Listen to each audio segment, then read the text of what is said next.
क्योंकि पैसे लगाने वाले बहुत लोग हैं, लेकिन काम करने वाला हमें आदमी चाहिए। बहुत ऐसा नहीं कि बहुत बड़ा हमें कोई डिग्री होल्डर चाहिए या बहुत बड़ा हमें कोई पूंजीपति चाहिए, ये हमारा क्राइटेरिया नहीं है। बनने में यानी कि फ्रेंचाइजी लेने के लिए प्रोसेस क्या क्या करना पड़ेगा? और हमें एक तहसील में 15,000 किसान के साथ साथ बाकी तहसील के लोगों को रोजगार स्वरोजगार देना है, उससे जोड़ना है, उनके लाभ के लिए काम करना है, और ये जो काम कर सकता है यही हमारे लिए सबसे परफेक्ट है। प्रत्येक अनुमंडल में एक उद्यमी के माध्यम से हम वहाँ पर काम करेंगे, लेकर हमें 3,000 करोड़ का रेवेन्यू एक तहसील में यानी एक अनुमंडल में तैयार कराने का कंपनी का लक्ष्य है। किसानों से बायोमास लेंगे जिसमें नेपियर मुख्य उत्पाद होगा। इसके बाद जिसके पास ज़मीन नहीं है वो मधुमक्खी पालन, पशु पालन करेंगे, और पर्यावरण को भी सुरक्षित रखना है और किसानों को लाभ भी देना है। हमें कहीं दिक्कत नहीं आएगी, क्योंकि मध्य प्रदेश में हमारा कंस्ट्रक्शन चल रहा है, उत्तर प्रदेश में हमारा चल रहा है, गुजरात में चल रहा है, राजस्थान में चल रहा है, कर्नाटका में चल रहा है, महाराष्ट्र में चल रहा है। हम लोग 15,000 किसानों को बारी बारी से रोजगार और स्वरोजगार से जोड़ेंगे। FPO फार्मर प्रोड्यूसर ऑर्गेनाइजेशन होता है, ये केंद्र सरकार का एक योजना है। एक किसान जो है वो सालाना 2 लाख से 5 लाख रुपए नेपियर घास से कमा सकता है। एक एकड़। ये अगर आपका कैमरा दिखा सकता है जी जी, तो ये हमारा R&D सेंटर का फोटो है, ये डिजाइन नहीं है। 15 से ज्यादा लोकेशन पे हमारा कंस्ट्रक्शन चल रहा है। दोस्तों नमस्कार, अभी मैं हूँ गांधी मैदान में, और गांधी मैदान में लगा हुआ है कृषि मेला। अतुल दुबे जी हमारे साथ होंगे। इनकी कंपनी का नाम है MCL, और MCL जो है इनका ये कहना है कि ये किसानों को बहुत अच्छा लाभ प्राप्त करवा सकते हैं। वो क्या तरीका होगा और कैसे आप इनके साथ जुड़ के बिजनेस स्टार्ट करेंगे या खेती में नेपियर घास कैसे लगाएंगे, पूरी जानकारी के लिए वीडियो में बने रहिएगा। आप जब इस अनुभव को ले लेते हैं तो आप भी अपनी खेती में कैसे ज़्यादा से ज़्यादा प्रोडक्शन कर पाएंगे और ज़्यादा से ज़्यादा पैसा कैसे कमा पाएंगे। तो सर सबसे पहले स्वागत है मेरे इस नए वीडियो में। धन्यवाद भाई जी। अच्छा, तो सबसे पहले मैं ये पूछना चाहूँगा कि आपकी कंपनी कहाँ की है और क्या करना पड़ेगा लोगों को रोजगार देने के लिए? देखिए, हमारी कंपनी मुंबई की कंपनी है, इसके फाउंडर हैं डॉक्टर श्याम गोलप हैं जी। और हम एक मिशन पे काम कर रहे हैं। भारत को 2030 तक ईंधन के क्षेत्र में आत्मनिर्भर बनाना हमारा लक्ष्य है, जहां पर हम किसानों से बायोमास लेंगे जिसमें नेपियर मुख्य उत्पाद होगा। किसानों से नेपियर खरीदा जाएगा और उससे CNG और कोयला तैयार होगा। प्रत्येक तहसील में यानी बिहार का जो अनुमंडल है, प्रत्येक अनुमंडल में एक उद्यमी के माध्यम से हम वहाँ पर काम करेंगे। 15,000 किसानों को FPO से जोड़ा जाएगा।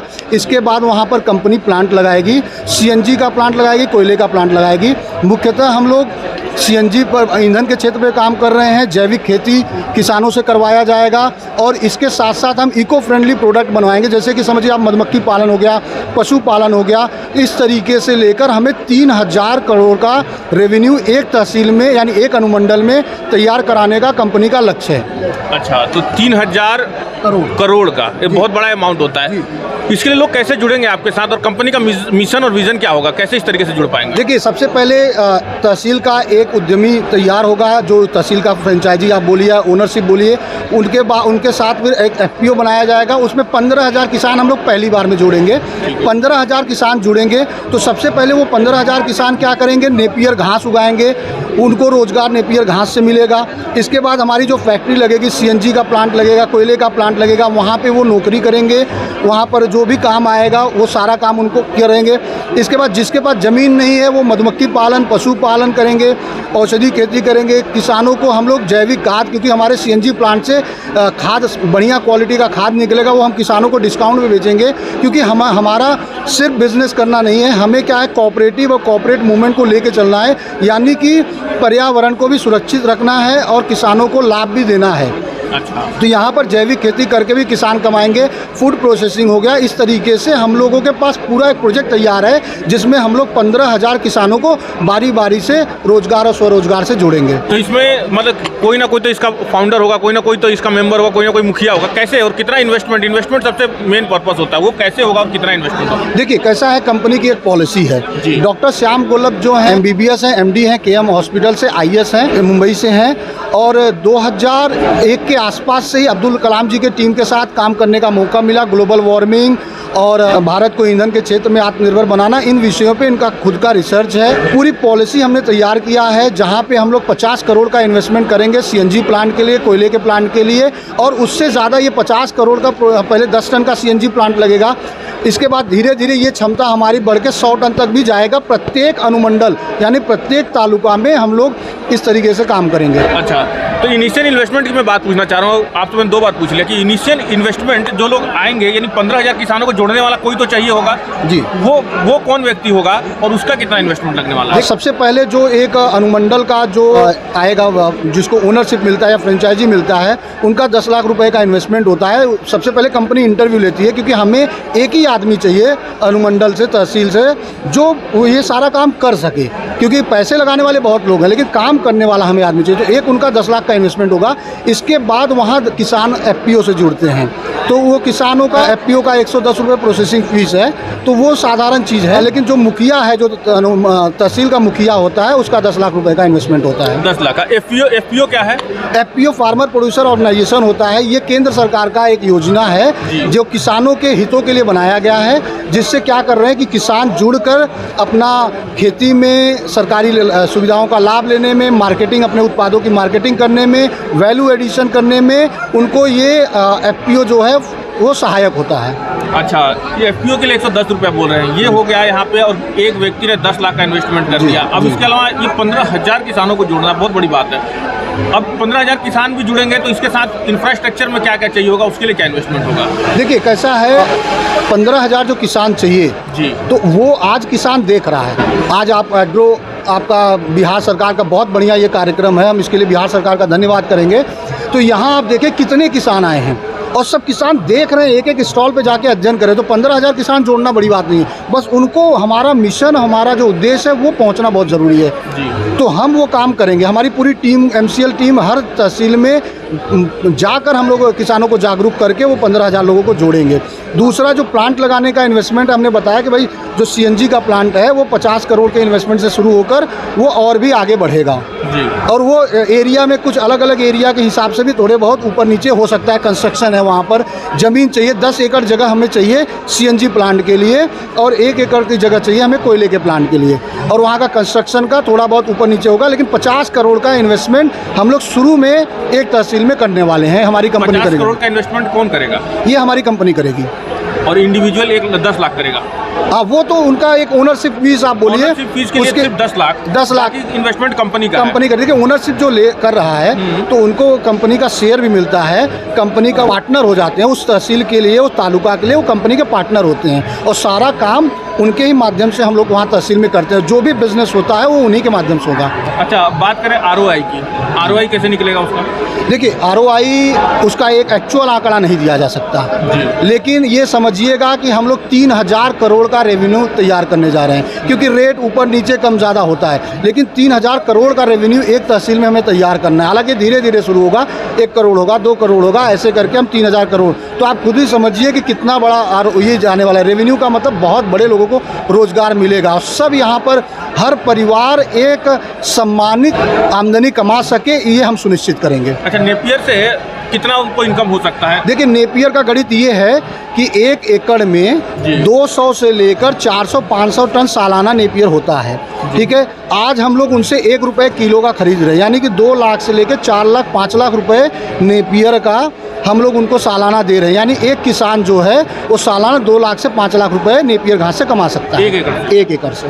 हाँ, तो ये तो आपने बता दिया। अब इन्वेस्टमेंट का भी आपने बता दिया जी, ठीक है ना। अब इसको बनने में, यानी कि फ्रेंचाइजी लेने के लिए प्रोसेस क्या क्या करना पड़ेगा और गवर्नमेंट से क्या क्या क्राइटेरिया है, क्या क्या उसको फुलफिल करना पड़ेगा? देखिए, यहाँ पर जैसे ही कोई तैयार होता है तो इंटरव्यू देगा, कंपनी के डायरेक्टर उसका इंटरव्यू लेंगे, और अगर कंपनी के डायरेक्टर को ये लगता है कि ये आदमी काम कर सकता है उस तहसील में, तो ही उसको तहसील अलॉट की जाएगी। फिर उसके बाद कहीं 10 लाख रुपए देने की बात आती है।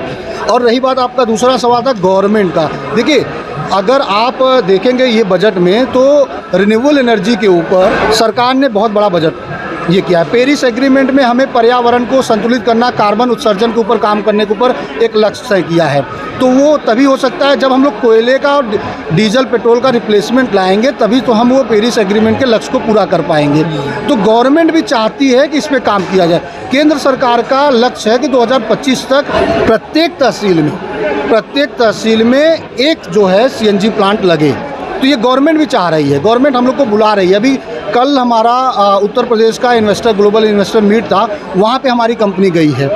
तो यूपी सरकार का एक अच्छा सपोर्ट हमें मिल रहा है। हम मध्य प्रदेश सरकार में भी इन्वेस्टर मीट में हम लोग गए थे, तो जहाँ जहाँ गुजरात का हो गया, तो जहाँ जहाँ सरकार इन्वेस्टर मीट हो रहा है या सरकार से हमारी बातचीत चल रही है, तो सरकार की जो योजनाएं हैं, सरकार का जो सपोर्ट है, वो हम लोग लगातार उनसे तालमेल बना के काम करने का प्रयास कर रहे हैं और हमें सरकार का सपोर्ट अच्छा मिल रहा है। जहाँ भी हम जा रहे हैं एक हमें सकारात्मक सपोर्ट हर जगह मिल रहा है। और जो भी आपके माध्यम से अगर सरकारी तंत्र के पास हमारा संदेश पहुंच रहा है, तो हम उनसे भी निवेदन करेंगे कि आप लोग हमारे MCL परिवार का सपोर्ट करिए, जो भी आपके दायरे में आता है।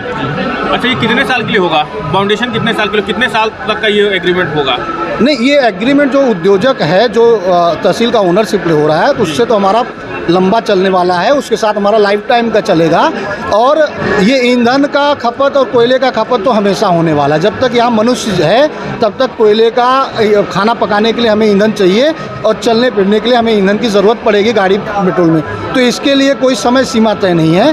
भगवान से हम मनाएंगे कि हम लोग अच्छे से चलते रहें और अपने 2030 तक हम अपने लक्ष्य को पूरा कर लें। अच्छा, जैसे प्रश्न है कोयला, तो कोयला का तो मैन्युफैक्चरिंग में बहुत समय लग जाता है, क्योंकि ये बहुत बड़ा प्रोसेस होता है, तो इतना जल्दी क्या कोयला कैसे निकलेगा ये? नहीं, देखिए क्या होता है कि बहुत सालों तक ये ही पेड़ और जो भी वनस्पति, ये सारी चीज़ें ज़मीन के अंदर दबकर ये कोयला बन गई जी। गणित, सीधा गणित यही है जी। तो ये हाई हीटेड, मतलब हीट या प्रेशर से ये कोयला बनी हुई है, तो वही प्रेशर हम नेपियर घास को देने वाले हैं अपनी मशीनों में।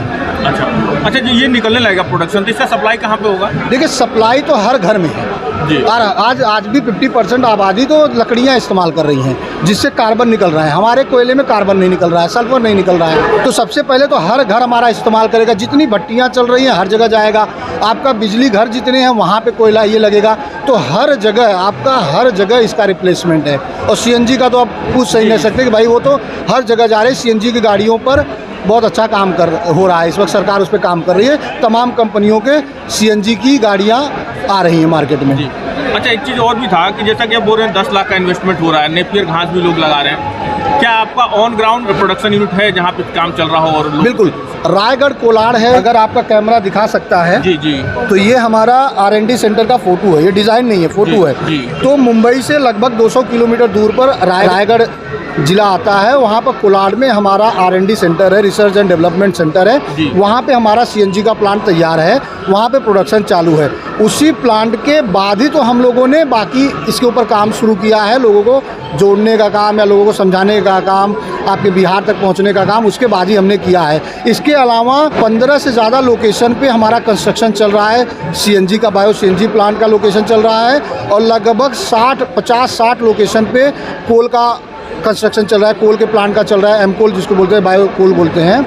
और अगले 6 महीने में लगभग 200 से 250 हम लोग कोयले का प्लांट रेडी कर देंगे, वहाँ प्रोडक्शन चालू कर देंगे। अच्छा, ये जो प्रोजेक्ट है ऑल ओवर इंडिया के लिए या स्टेट वाइज है कुछ? देखिए कैसा है, एक सिस्टम है जी, हर पूरे देश के लिए है, लेकिन इसका एक सिस्टम है। सबसे पहले जो तहसील ओनर रहता है उनके जुड़ने के बाद FPO बनता है, 15,000 किसान जुड़ते हैं। 15,000 किसान जुड़ने के बाद हम वहाँ पे प्लांट लगाते हैं। तो जिसका जैसे जल्दी काम होता है वैसा जल्दी वहाँ पे हमारा प्रोडक्शन शुरू हो जाता है, कंस्ट्रक्शन शुरू हो जाता है। अच्छा, गवर्नमेंट की तरफ से क्या क्या ऑब्स्टिकल आने वाले हैं और उसके लिए आप लोग कैसे रिजोल्व करेंगे? नहीं, गवर्नमेंट की तरफ से बाधा कोई नहीं आने वाला है। गवर्नमेंट, हाँ, कुछ नियम हो सकता है कहीं पर दिक्कत आ रही होगी हमें, तो हम लोग सरकार से लगातार बात कर रहे हैं कि जैसे NOC हो गया, NA हो गया, या जो भी सरकार की लाइसेंसिंग प्रक्रिया है, तो अगर कहीं बाधाएं थोड़ी छोटी मोटी आ रही हैं तो हम उस पर, हमारी बात चल रही है सरकार के साथ और हमें कहीं दिक्कत नहीं आएगी। क्योंकि मध्य प्रदेश में हमारा कंस्ट्रक्शन चल रहा है, उत्तर प्रदेश में हमारा चल रहा है, गुजरात में चल रहा है, राजस्थान में चल रहा है, कर्नाटका में चल रहा है, महाराष्ट्र में चल रहा है। तो वहाँ पे कंस्ट्रक्शन तभी चल सकता है जब सरकार का अप्रूवल मिला है, तो हमें कहीं बाधा नहीं आने वाली है। अच्छा, बिहार में अभी तक कोई चल रहा है क्या आपका? नहीं, बिहार के जो तहसील हमारे साथ जुड़े हैं वो 6 महीने हुआ है, मतलब ज़्यादा वो पुराने नहीं हैं। तो मुझे लग रहा है कि अगला 6 महीने जाते जाते बिहार में भी आपको कुछ चीज़ें दिखेंगी। आज आपके यहाँ हम आए हैं, कम से कम मुझे ऐसा लग रहा है कि यहाँ पर MCL के साथ आपके हर ज़िले के, हर अनुमंडल के लोग, हर ब्लॉक के लोग जुड़े हैं। लगभग 500 के आसपास लोग हमें बिहार से मिले हैं। अब इन सबका जो तैयार होगा, इंटरव्यू होगा और अच्छे लोगों को हम चुनकर लाएंगे तो बिहार में भी काम तेज़ होगा। आज से ये समझिए, आपके इस कार्यक्रम के बाद बिहार में काम तेज़ हो जाएगा और भगवान से प्रार्थना यही है कि 6 महीने जाते जाते 6 महीने 8 महीने में बिहार में प्रोडक्शन चालू हो जाए। अच्छा, एक चीज़ और था, आपने बोला अच्छे लोग आए। अच्छे लोग में क्या? अच्छा इन्वेस्टर या अच्छा एंटरप्रेन्योर, अच्छा मेहनती आदमी? देखिए, अच्छे हर कोई होता है, हर काम का, जैसे आप पत्रकार हैं तो आप अच्छे पत्रकार हो सकते हैं, ठीक है। वैसे हमारा काम करने के लिए जो हमारा एक क्राइटेरिया है, जो हमने एक तय किया है कि हमें ये 4 काम करने हैं, वो 4 काम करने लायक जो अनुभवी है, किसान है, खास करके खेती किसानी से जुड़ा व्यक्ति हमारा प्रथम लक्ष्य है कि हम उसी को चुनेंगे जी। खेती किसानी, वो खेती में रुचि रखने वाला ही पहला हमारा व्यक्ति होना चाहिए। फिर उसके बाद कहीं वो 10 लाख रुपए इन्वेस्टमेंट करने वाला हो।